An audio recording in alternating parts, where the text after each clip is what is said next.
us his views on global warming, climate change, and primarily the decrease, 30% decrease in crop yields around the world. So, Mr. Kendrick, what are your views on this? Well, personally, I think 30% decrease in crop yield would be a great boon to the world. I think it's one of the reasons that we need more global warming.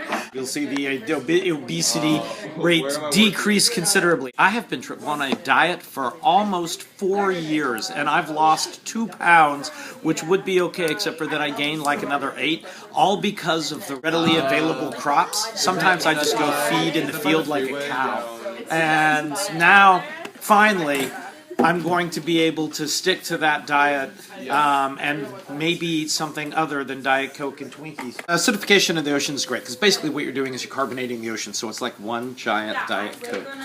Right. And I have been looking forward to this for years. How do you think the fish are going to feel? They're going to be elated, right? Why wouldn't fish be happy swimming in Diet Coke? And once all the animals are all gone, it's okay. No more methane. Just a bunch of CO2 and it's just Diet Coke in the ocean. It's great. Thank you so much, Mr. Kendrick. Great insight, wonderful insight on global warming.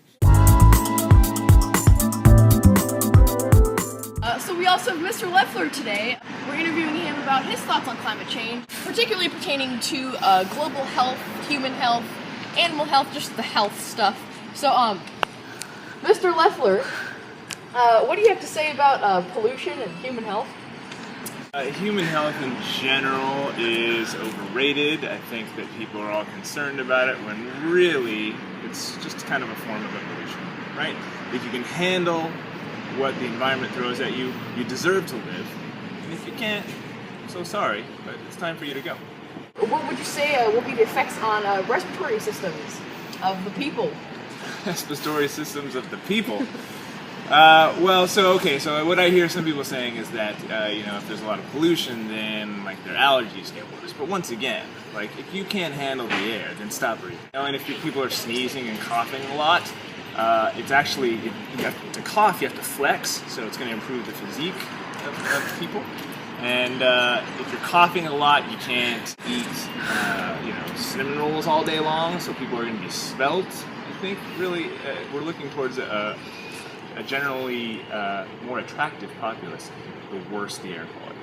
Look at this tree. Look at this tree, right? There's something about photosynthesis, that trees give off oxygen. This tree looks perfectly healthy, right? Totally breathing fine. So I don't think there are any problems, and if you're having problems, then get yourself to a hospital. I'm completely pro climate change. Global warming. This is great. Thank you so much. So thank you for Mr. Leffler and his great testimony. Our final testimony from Ms. Tomlinson. We're going to ask her a few questions about climate change, kind of how she feels about it. So Ms. Tomlinson, I've heard some rumors, I'm not quite sure if they're true, but that CO2 emissions come from cars and industries and cow farts, actually, and that's had a rather negative impact on our society. Could you maybe elaborate a little bit on that, or what are your opinions? Photosynthesis is the root of all CO2. Oh, really? Yeah. We should, all these forests, all these trees, just mow it down. Let's put some houses up there. Let's get rid of all the trees. Right. Okay, Yeah. that makes sense. Because if we cut down all the trees, there are less birds, and then less bird poop, and then our cars will be cleaner, which means we'll have to get less car washes, so we're wasting less water. This makes so much sense. Thank you so much. This photosynthesis is bad. Yeah. Everything's a weed. Okay. Okay. We're going to have a conversation about this with Obama, because this photosynthesis needs to stop. Thank you so much for your testimony. Thank you. Thank you.